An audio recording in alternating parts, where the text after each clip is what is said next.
பரிசுத்த நாமத்திற்கு ஸ்தோத்திரம், துதிகன மகிமை உண்டாகுவதாக. வெள்ளிக்கிழமை இரவிலிருந்து ஜெபம் பண்ண ஆரம்பிச்சிட்டோம். என்ன செய்தி கொடுப்பது? சனிக்கிழமை முழுவதும் உபவாசம், இரவு கொஞ்சமாக உணவு எடுத்துக்கிட்டோம். நிறைய விஷயங்களை குறித்து உபதேசம் பண்ண வேண்டும். உலக கிறிஸ்துவர்கள் எல்லோரும் நம்ம போதகர் ஐயா சொன்ன மாதிரி செவிக்கு இனிதான ஓசைகளை கொடுக்கக்கூடிய இசை வாத்தியங்களை வைத்துக்கொண்டு கொஞ்சம் குறைய சினிமா பாட்டு மாதிரி தான் இல்லை. அநேக சிறு பிள்ளைகள், நீங்களாம் பார்த்துருக்க வாய்ப்பு இல்லை, தாய்மார்கள்லாம் கீழே நாங்கள் இருக்கிறதுனால சின்ன பையன்களுக்கெல்லாம் தெரியும், குதித்து குதித்து ஆடி அவற்றை தான் பரிசுத்த ஆவியானவர் என்று, பரிசுத்த ஆவியானவரின் வரம் என்று நினைத்துக் கொண்டு பரிசுத்த ஓய்வு நாளை குறித்த அறிவும் உணர்வும் இல்லாமல் இது எங்கிருந்து மடைமாற்றுகிறார்கள் என்றால், சுயாதீன ஊழியக்காரர்கள் என்று கூறிக்கொண்டு ஆரம்பிக்கப்பட்ட அந்த வேலை கொஞ்சம் குறைய உலகம் முழுவதுமே இருக்கின்றார்கள். உணர்ச்சி வசப்பட்டு கத்துவது, குதிப்பது, உணர்ந்து பிதாகிய தேவனை உணர்ந்து பாடல் பாடுவதும் சொன்னாங்க இல்லையா, சங்கீதம், கீர்த்தனை, ஞான பாட்டுகளினால் ஒருவருக்கொருவர் இருதயத்திலே பாடி புத்தி சொல்ல கடவர்கள். இந்த இருதயம்னா என்ன? எபேசியருக்கு எழுதின அந்த கடிதத்தில் சொல்லியிருந்தீங்களே 5ஆம் அதிகாரம், அதை எடுத்து கொஞ்சம் வாசிங்களேன்.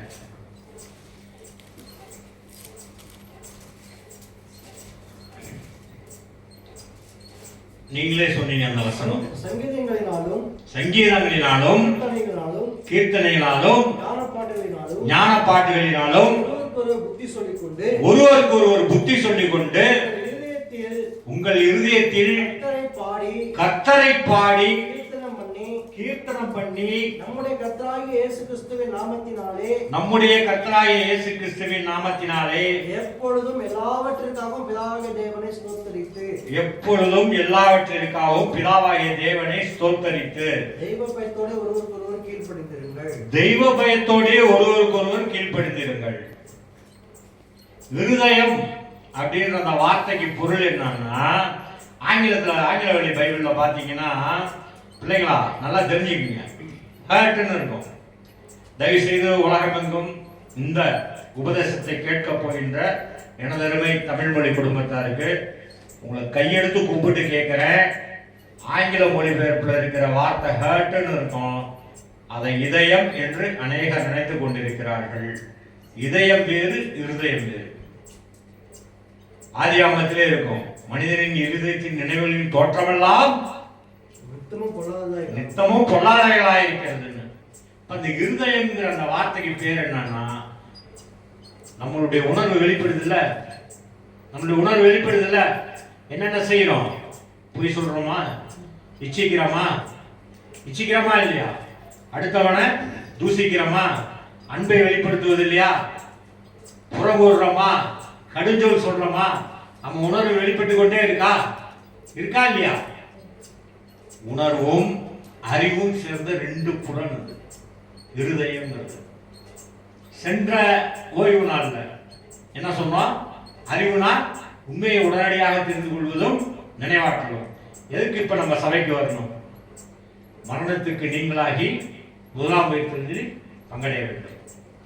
இங்க இருக்கிறவங்க, இனி பிறக்க போகிறவர்கள், ஏற்கனவே பிறந்து இறந்தவர்கள் யாரா இருந்தாலும் நியாய தீர்ப்பு நாளிலே நியாயம் தீர்க்கப்படுவார்கள். பரிசுத்த வேதாகமத்தினுடைய முக்கிய குறிக்கோளே அதுதான். இருதயம் என்றால் அறிவால் அறிந்து உணர்வால் உணர்ந்து அறிக்கையிட வேண்டும். அதான் எபேசியருக்கு எழுதின கடிதத்தில் சொல்றான், தெய்வ பயத்தோட ஒருவருக்கு ஒருவர் புத்தி சொல்லுங்கள். புத்தி சொல்லுன்னா என்ன? புத்தி சொல்லுதல்னா என்ன?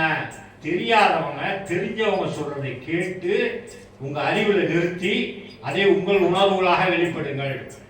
நான் என்ற அகம்பாவத்தோடு இருக்கக்கூடாதுங்கிறாங்க.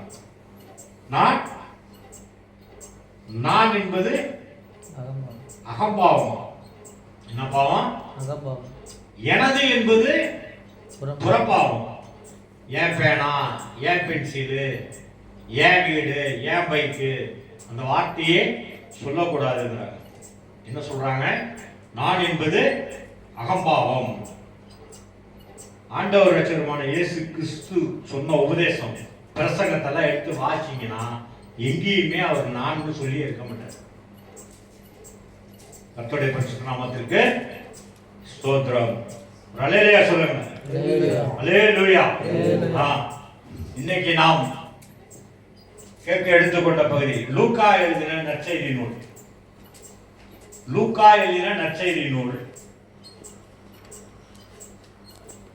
அதுல பாத்தீங்கன்னா 7ஆம் அதிகாரம் 36வது வசனம் முதல்.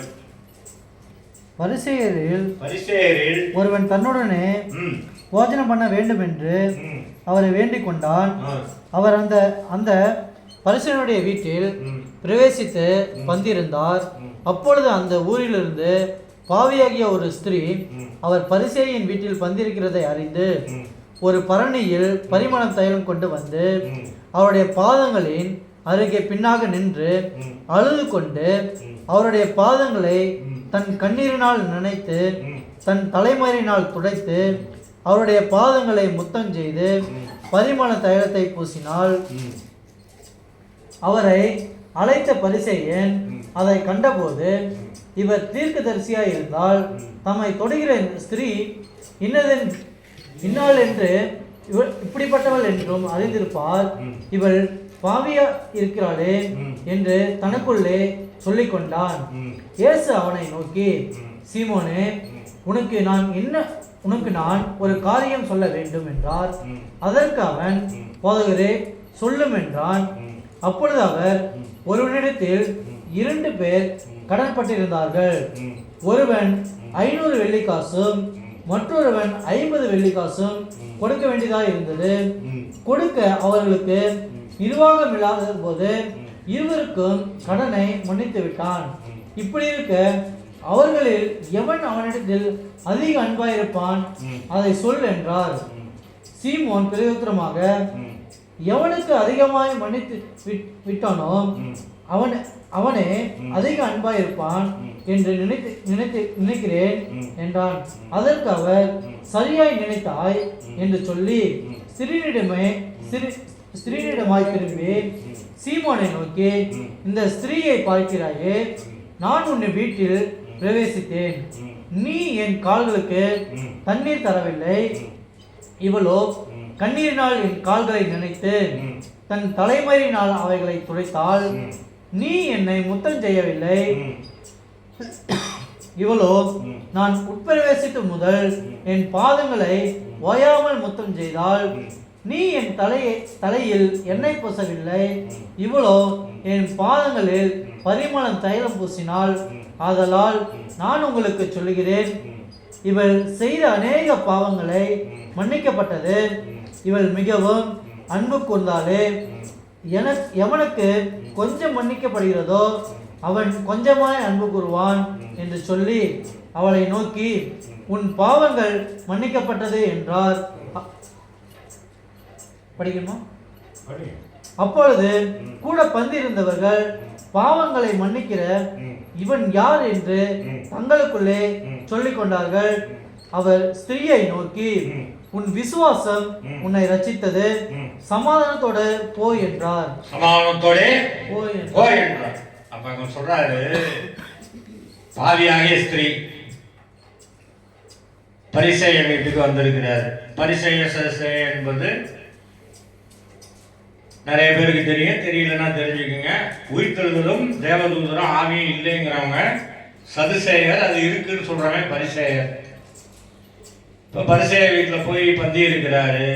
அவன் என்ன தரல அவருக்கு, இப்பவும் மலை கிராமங்கள்ல நடைமுறையில இருக்கு. ஆனா இன்றைக்கு கொஞ்சம் முறைய கை விட்டுட்டீங்க.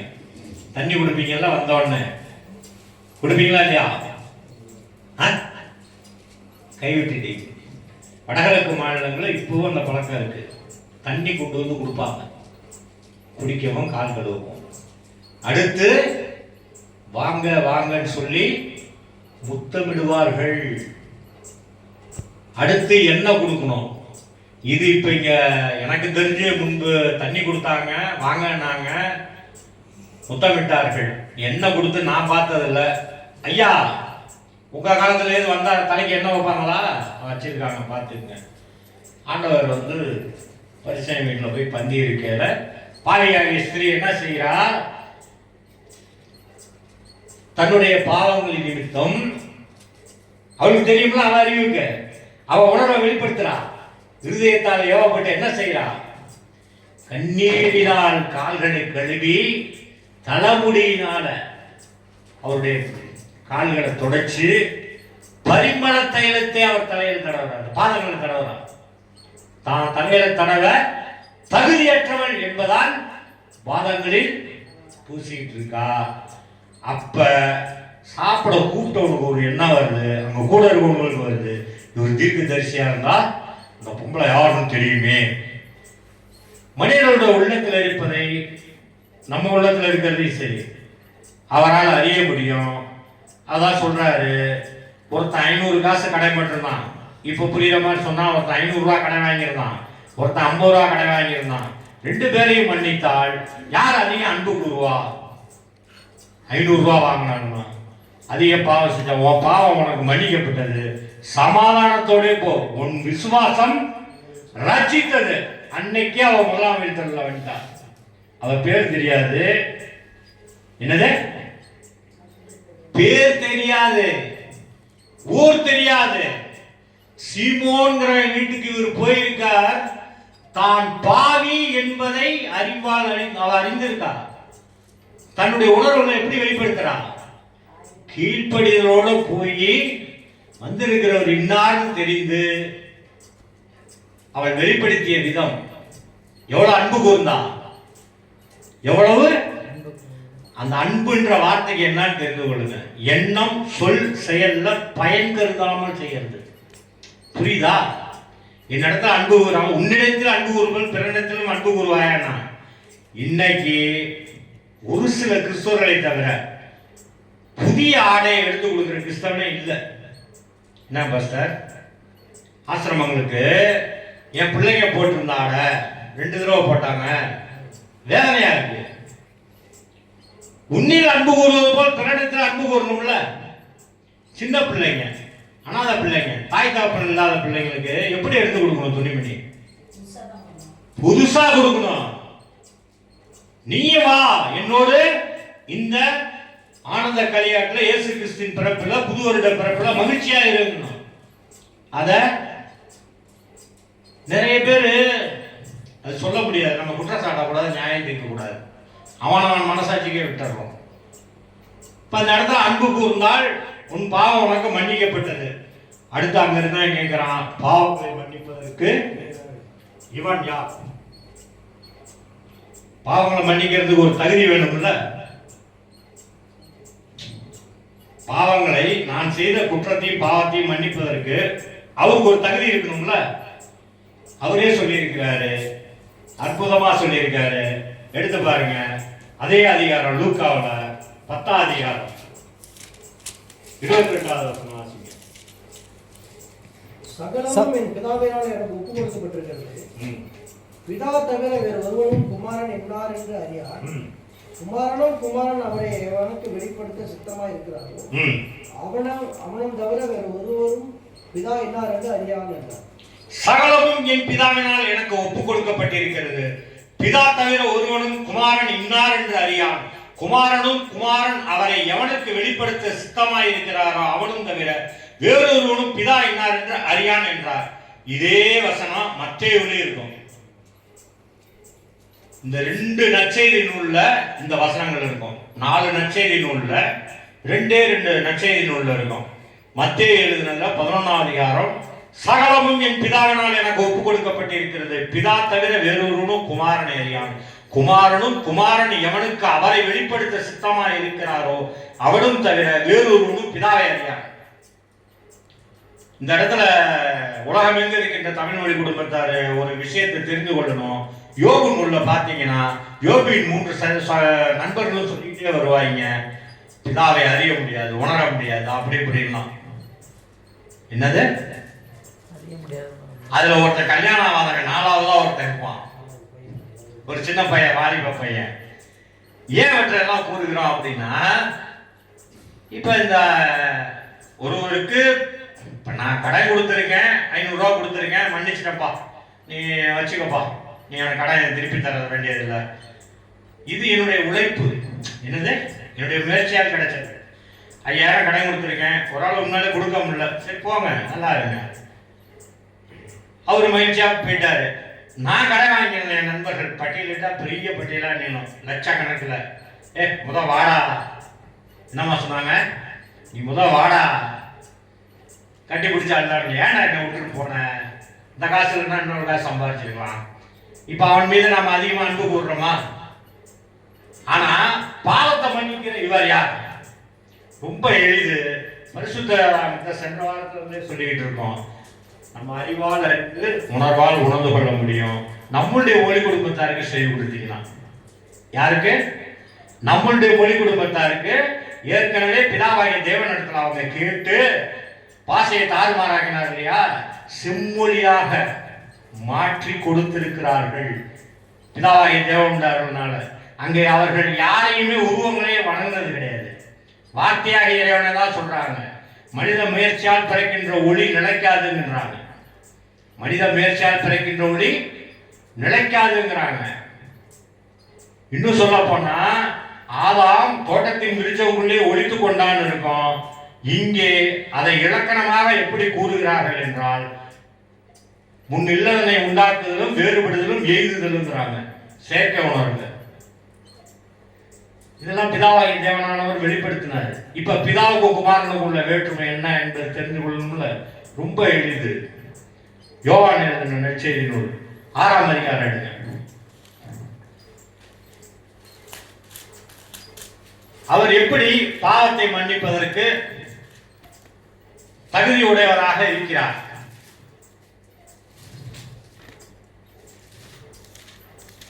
யோவான் எழுதின நற்செய்தி நூலில்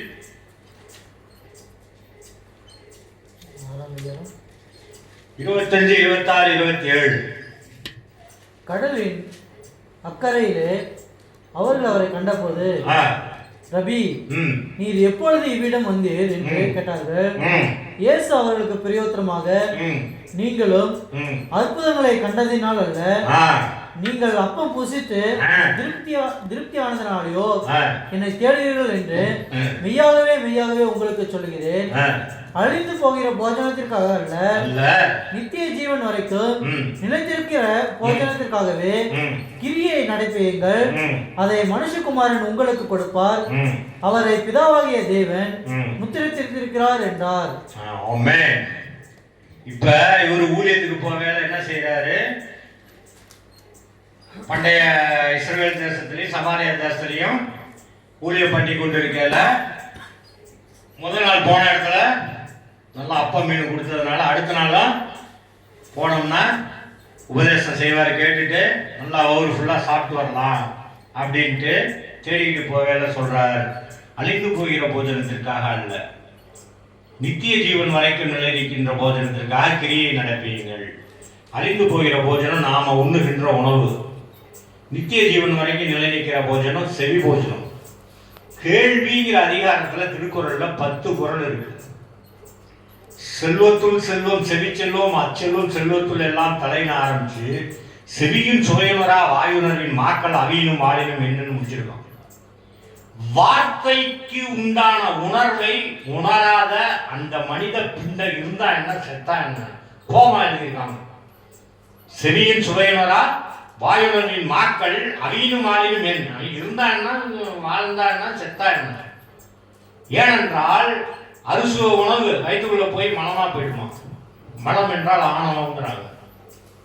அது எங்க நம்மளை கொண்டு போகும் அப்படின்னா, நல்லா வயிறார சாப்பிட்டு திருப்தியா சாப்பிட்டு நல்லா உழைச்சிருக்கோம்னா நம்மை சிற்றின்பத்துக்கு கூட்டிட்டு போகுமா, அழிந்து போகிற வாழ்க்கைக்கு கூட்டிட்டு போகுமா, பேரின்ப வாழ்க்கைக்கு கூட்டிட்டு போகலாம்.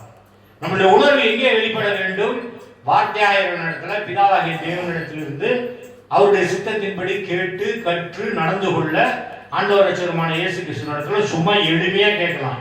நான் தொடர்ந்து உங்கள்கிட்ட பேசிட்டு இருக்கேன். ஒரு நாளும் ஆண்டவரே எனக்கு இந்த வசனத்தை பரமண்டல ஜெபம் சொல்லுவேன். பாவம்னா என்னன்னு தெரியாது. பாவம் என்றால் எனக்கு தெரியாது. என் நண்பன் அங்க ஒருத்தர் இருக்கான், கோபால்னு, வங்கதேசத்துக்காரு. சென்ற வாரம் சொன்னதுதான் சொல்றேன். அவங்க பையனும் அவங்களும் ஜெய்கான்ல போயிட்டு இருக்காங்க போய் சபைக்கு. நான் எதுக்கு சொல்ல வரேன்னா, இதுதான் பாவம் என்று அவனுக்கு உணர்த்தினேன். அவங்க எல்லாம் உருவங்களை வழிபட்டவங்க. இன்னும் குறிப்பா சொல்ல போனா நிறைய உருவ வழிபாடு பண்ணவங்க. வீடுகள்லயே அங்கெல்லாம் சிலைலாம் வச்சிருப்பாங்கம்மா. எல்லா வீட்லையுமே முடிந்த அளவுக்கு அவனுக்கு வசதிக்கு ஏற்ற மாதிரி சின்ன சிலை இருந்து பெரிய சிலை வச்சிருப்பான். அவற்றின் பேரெல்லாம் நம்ம எதுக்கு உருவங்களை வழிபடுகிறவர்கள், சிலைகளை வாட்டினர், ரொம்ப தீவிரமா இருக்கக்கூடிய ஆள். இன்றைக்கு தன்னுடைய பாவத்தை அறிந்ததுனால, பாவத்தை மன்னிக்க ஒருத்தர் இருக்கிறார் அப்படி என்பதை அவர்கள் அறிந்து கொண்டதுனால ஞானஸ்தானம் எடுத்துட்டாங்க. எடுத்து சபைக்கு போயிட்டு இருக்காங்க. ஹல்லேலூயா. பாவத்தை மன்னிக்கிறதுக்கு இங்க என்ன சொல்றார்? பிதாவாகிய தேவன் என்னை முத்திரித்திருக்கிறார்னா, நாமெல்லாம் நன்மை தீமை கிளந்தவர்கள். ஆண்டவர் ரட்சகருமான இயேசு கிறிஸ்துவானவர் நன்மை தீமை கிளத்தல் இல்லாதவர். பிதா தவிர வேறொரு குமாரனை இன்னார் என்று அறியான்னு சொன்னார்ல. குமாரன் அவனுக்கு யாரை வெளிப்படுத்த சித்தமாக இருக்கிறாரோ அவனும் தெரிய, வேற யாரும் அறியார். இந்த சத்தியம் சுமார் 6-7 ஆண்டுகள் உபவாசம் இருந்து பிதா இந்த சப்ஜெக்டே எடுக்க மாட்டான். எங்க போனீங்கன்னாலும் உலகத்துல எங்க போய் பார்த்தீங்கன்னா இந்த சப்ஜெக்ட் எடுக்கவே மாட்டான் யோவானன். ஏன்னா தெரியாது. பிதாவாகிய தேவன் என்னை முத்திரித்திருக்கிறான் வெளிப்படுத்தினார். சரி, அப்ப பிதான்னா யாரு? எடுங்க யாத்திராகமம் 8ஆம் அதிகாரம் 10ஆம் வசனம். பார்வோனுக்கு முன்னாடி மோசே அறிக்கை எடுக்கிறான். என்ன அறிக்கை எடுக்கிறான் பாருங்க.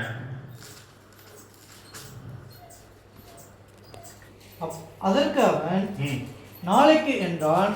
அப்பொழுது இவன், எங்கள் தேவனாகிய கர்த்தருக்கு ஒப்பானவர் இல்லை என்பதை நீர் அறியும்படிக்கு உம்முடைய வார்த்தையின்படி ஆக கடவது.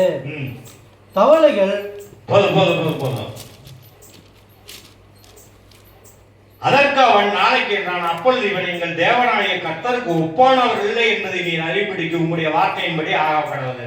பார்வோனுக்கு முன்னாடி நடந்த உரையாடல் பரிசுத்த வேதாகமத்துல தயவு பண்ணி இந்த உபதேசத்தை வருங்காலங்களில் கேட்க போறவங்க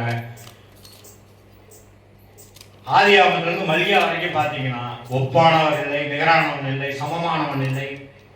என்னது? இந்த வார்த்தையெல்லாம் யார் யார் மூலியமா கொடுத்தாரோ அவனெல்லாம் இந்த புத்தகத்தில் இடப்பட்டிருப்பான். பிரளய சொல்லுங்க. இந்த சத்தியத்தையும் எடுத்து உபதேசம் பண்ணுவதற்கு இங்க ஆள் கிடையாது. ஒப்பானவர் இல்லை என்றால் எதிரி இல்லாதவன் பெறப்பட்டது. யாருக்கு? பிதாவாகிய தேவன் அவருக்கு எதிரி என்பவரே கிடையாது.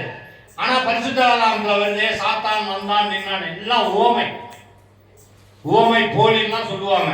இலக்கணப்படி பரிசுத்த வேதாகமத்தை வாசிங்கன்னா பரிசுத்த வேதாகமத்தை அருமையா புரிஞ்சுக்கலாம், அற்புதமா தெரிந்து கொள்ளலாம்.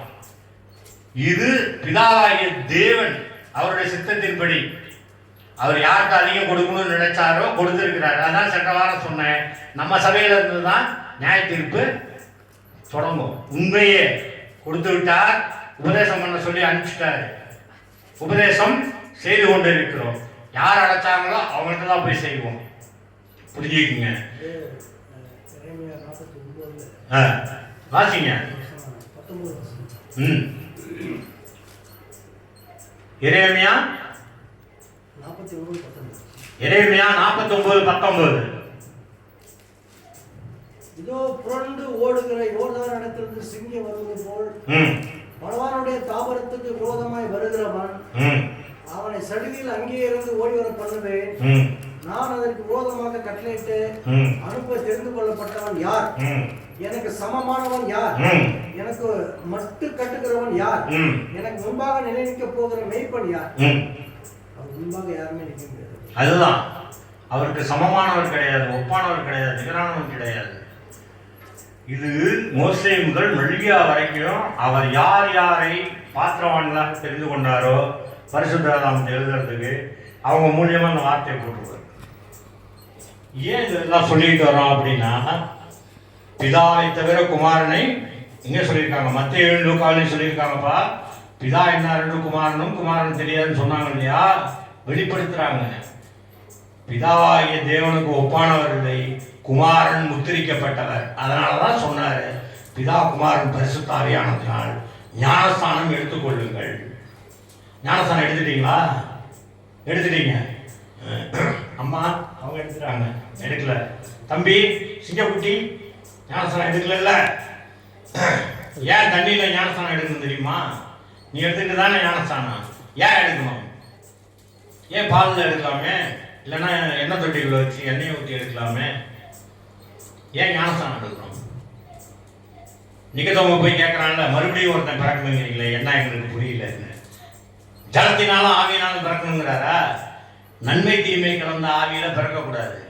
ஜீவ ஆவியோடு அழிவில்லாத வார்த்தை பரிசுத்த வேதாகமத்தோட உள்ள வாங்கிக்கணும். ஜலத்தினால் ஏன் பிறக்கணும் அப்படின்னா, ஆதியில தேவன் வானத்தை பூமி சிருஷ்டித்தார், செய்ய நினைச்சாரு. பூமியானது ஒழுங்கின்மையும் வெறுமையுமா இருந்தது, ஆழத்தின் மேல் இருந்தது. ஜலத்தின் மீது நான் எங்களுக்கு வந்தனோ அங்க திரும்ப போகணும்னா என்ன செய்யணுமா? அதனாலதான் உலகத்தில் இருக்கவங்க தெரிஞ்சுக்க மற்ற கிறிஸ்துவர்கள்லாம் ஞானஸ்தானம் ஏன் தண்ணியில எடுக்கிறோம்னு. இப்ப புரியுதா? யோவான் என்ன சொல்லியிருக்காரு? ஜலத்தினாலும் ஆவியினாலும். இப்ப இருக்கிற ஆவி நன்மை தீமை கலந்த ஆவி. அந்த நன்மை தீமை கலந்த ஆவியை, ஆவினா எண்ணம், உணர்வு, தீய உணர்வு நம்ம இடத்துல வெளிப்படக்கூடாது. பாவியாகிய ஸ்திரீ என்ன செய்யறா? ஒரு பாட்டில் சென்ட் இன்னைக்கு சொல்ற மாதிரி புரிஞ்சா, அன்னைக்கு அதை எண்ணெயில தான் தயார் பண்ணுவாங்க. தன்னுடைய அன்பை வெளிக்காட்டினால் முதலாம் வீட்டிலே பங்கடைந்து விட்டார். கர்த்தர் இந்த வார்த்தைகள் மூலியமாக உங்களுடைய உள்ளங்களிலும் இல்லங்களிலும் இந்த வார்த்தையை பெருக பண்ணி முதலாம் வீட்டில் நாம் பங்கடையத்தக்க, தகுதி அடையத்தக்கவர்களாக மாற வேண்டும். ஒரு கிறிஸ்தவன், ஒரு விசுவாசி என்பவன் கர்த்தருக்குள் நித்திரை அடைந்தான் என்று இருக்கக்கூடாது, முதலாம் வீட்டில் பங்கடைந்தான் இருக்கணும். புரியுதா இல்லையா? இப்ப நான் இறந்துட்டா எனக்கு பின்னிட்டு வரப்போற சந்ததிகள் இவ்வாறு தான் அடிக்கணும். முதலாம் வீட்டில் பங்கடைந்தான் அப்படியே அடிங்க. கர்த்தருக்குள் நித்திரை அடைந்தாலும் அடிக்காதீங்க. நான் ஏன் நியாய தீர்ப்பு நாள் வரைக்கும் நிற்கணும்? அவருடைய மாம்சத்தையும் ரத்தத்தையும் நான் என்னுடைய அறிவால் இருந்து உணர்வால் உணர்ந்து உபதேசம் பண்ணி கொண்டிருக்கிறேன். உணர்ந்து கொள்ள விளையுங்கள், முயற்சி செய்யுங்க, கண்டிப்பா முடியும். பெரிய காரியம்லாம் இல்லை. சொந்த வீட்டாரை விசாரியுங்கள். உங்களுடைய இந்த வார்த்தைகள்லாம் உங்களுடைய உள்ளங்களிலும் இல்லங்களிலும் தங்கி முதலாளிகளிலே நீங்கள் பங்கடைய வேண்டும் என்ற நேரத்தில் விண்ணப்பங்களை எழுதுகிறேன். அப்பா பிதாவே, ஒப்பில்லாதவரே, ஓமை இல்லாதவரே, நிரானம் இல்லாதவரே, எதிரி இல்லாதவரே, பேராற்றல் நிறைந்தவரே, அன்பு நிறைந்தவரே, அருள் நிறைந்தவரே, உம்மை நன்றோட ஸ்தோத்திரிக்கிறேன், துதிக்கிறேன், மகிமைப்படுத்துகிறேன். துதிக்கிற மகிமையெல்லாம் ஏறெடுக்கிறேன் கர்த்தாவே. ஆம் ஆண்டவரே, இயற்கை முற்றோரில் வாசம் பண்ணுகிறவரே, எளிமையானவரே, ஏமுற்றம் இல்லாதவரே, ஐயங்களை அகற்றுபவரே, ஒட்பமும் ஓர்ப்பும் உடையவரே, ஔதோசம் நிறைந்தவரே, கர்த்தாவே நன்றி நன்றி நன்றி. மகா கிருபையும் இரக்கமும் மன உருக்கமும் நீடிய சாந்தமும் தயவும் உடைய எங்கள் தேவாதி தேவனை, இயற்கை முற்றலில் வாசம் பண்ணுகிறவரே, யாரும் சேரக்கூடாத உடையில் வாசம் பண்ணுகிறவரே, இருக்கிறவராக இருக்கிறவரே, கற்பிக்கிறவரே, ஞானத்தை கொடுக்கிறவரே, விவேகத்தை கொடுக்கிறவரே, உணர்த்துகிறவரே, உமக்கு நன்றி நன்றி நன்றி நன்றி ஆண்டவரே. பரிசுத்த ஓய்வு நாளில் உம்முடைய ஆற்றலினால் இயங்க பண்ண இந்த நாளை நாங்கள் இதோ நீர் சபித்த பூமியிலிருந்து இந்த நாளை ஆண்டவரே உமக்கான நாளாக உலகெங்கும் இருக்கின்ற ஒவ்வொருவரும் உம்மை அறியவும், உம்முடைய பரிசுத்த பிள்ளையாக கர்த்தராகிய இயேசு கிறிஸ்துவையும் உம்மையும் அறிவால் அறிந்து உணர்வால் உணர்ந்து ஆண்டவரை அறிக்கையிடவும் தேவரே இந்த நாளிலே குடும்பி இருக்கோம். ஆண்டவரே தேவனே, இங்கே நாங்கள் கையிட்டு செய்கின்ற அத்துணை வேலைகளில் ஆசீர்வாதங்களை கட்டளையிடுவாக, வந்தவர்களை ஆசீர்வதிப்பீராக, வராமல் வீட்டிலே இருக்கிற பெரியவர்களையும் ஆசீர்வதிப்பீராக ஆண்டவரே, மழையை ஆசீர்வதிப்பீராக ஆண்டவரே. உண்மை ஆண்டவரே நன்றோடு மன்றாடுகிறேன் கர்த்தாவே, நல்ல மழை பொழிவை கொடுப்பீராக ஆண்டவரே. தேவனே, உங்களுடைய கோபத்தினால் மழையை மறைக்காமல் ஆண்டவரே தேவையான அளவு மழையை கொடுத்து ஆண்டவரே இந்த பகுதியில் விவசாயங்கள் எல்லாம் நல்லபடியாக நடக்க வேண்டும் ஆண்டவரே. தேவனே ஆண்டவரே உடைய பரிசுத்த பிள்ளையாக கர்த்தராகிய இயேசு கிறிஸ்துவின் நன்மை தீமை கலத்தல்லாத அந்த நாமத்தினால் உம்மிடத்தில் விண்ணப்பங்களை ஏறெடுக்கிறேன். எங்கள் ஜெபம் கேளும் நல்ல பிதாவே. ஆமென். அல்லேலூயா.